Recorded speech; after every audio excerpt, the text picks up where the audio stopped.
All right, so welcome to a new module here. In this module, we're going to talk about copy and the copywriting. Words matter. Okay, this is probably one of the most important modules in the entire course here because, if you write the right type of copy, you can generate so much more revenue, but you got to be focused. You've got to have your attention on the details of the copywriting. So if we take a look at the copy here, okay, this is an example over here, kind of in this area right here, okay, as to what copy is. It's the words in an email. Now there are two types of copy. There's short form copy, which is literally got more hype, and it usually has some type of urgency, okay, built into it. All right, so hype and urgency are built into the copy when you're using the short form copy.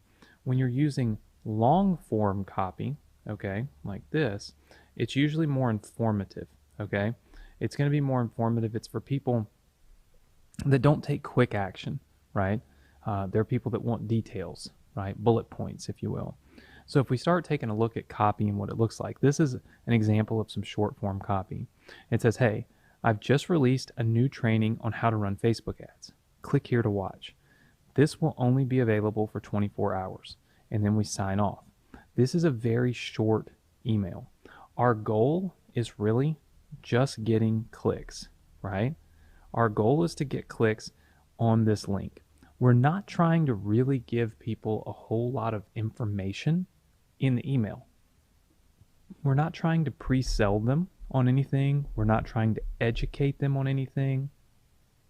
All we're doing is literally telling them that we released a Facebook training. They should click here to watch it. Okay? We add in a little bit of urgency by talking about there will only be 24 hours that this will be available. Okay? What this does is it gets people to create a little bit of a sense of FOMO. Okay? You've probably heard of this, but it's fear of missing out. Okay? Fear of missing out. When people fear that they're going to miss something, they take a much faster action, right?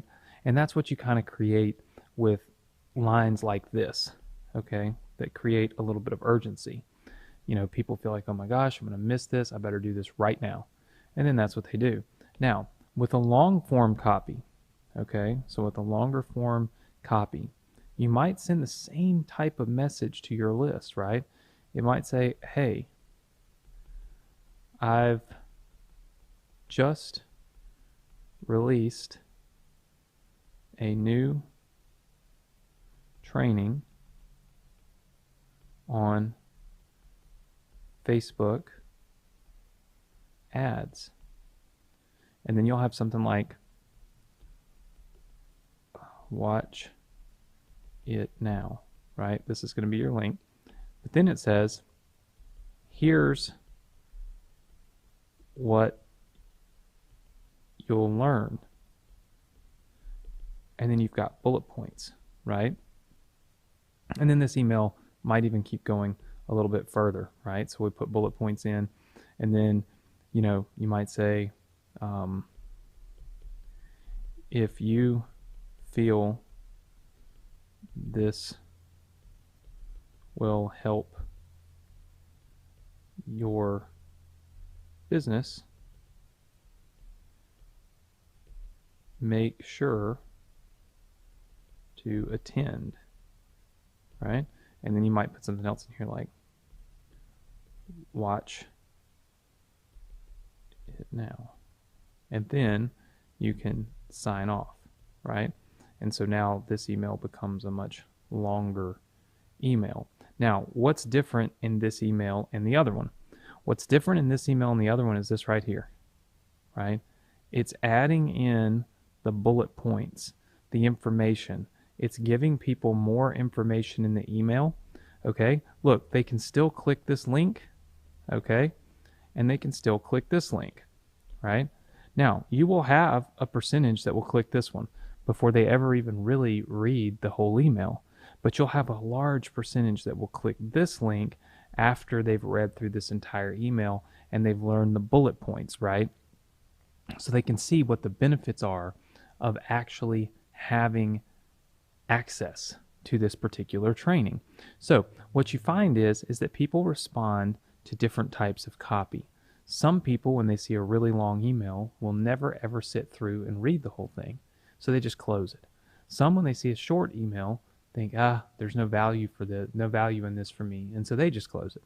So what we normally do, and what we suggest you do, is mix it up. Remember, you don't know who's on your list, right? You can't sit down with each and every person. And it's important to note that all people are different, which means you're going to have a mixture of people that would respond to the short copy and a people that will respond to the long copy. So what we suggest doing is mixing it up. Maybe every other day, every 2 days, you add one in and you change from short copy to long form copy so that you're appealing to everyone on your list. One of the most important things with copywriting, especially when it comes to email, is to remember that you're writing to all types of people, not just one type. So you don't want to appeal to just one type of person. You want to appeal to as many people as you possibly can. And the only way you can do that is by continuing to test and continuing to write different types of emails to see what type of response you get. Now, if you get a really low response on one email and a really high one on the other, it doesn't necessarily mean that the low response email is a bad thing. It may have been getting people to open it and click on it that never would have opened and clicked on the one where you got a higher response rate. So mixing and matching your emails, mixing and matching the copy is a really smart thing if you want to optimize the results that you can get from sending your emails. So pay attention to your copy, mix it up, have some short copy, have some long copy, and you'll get better results.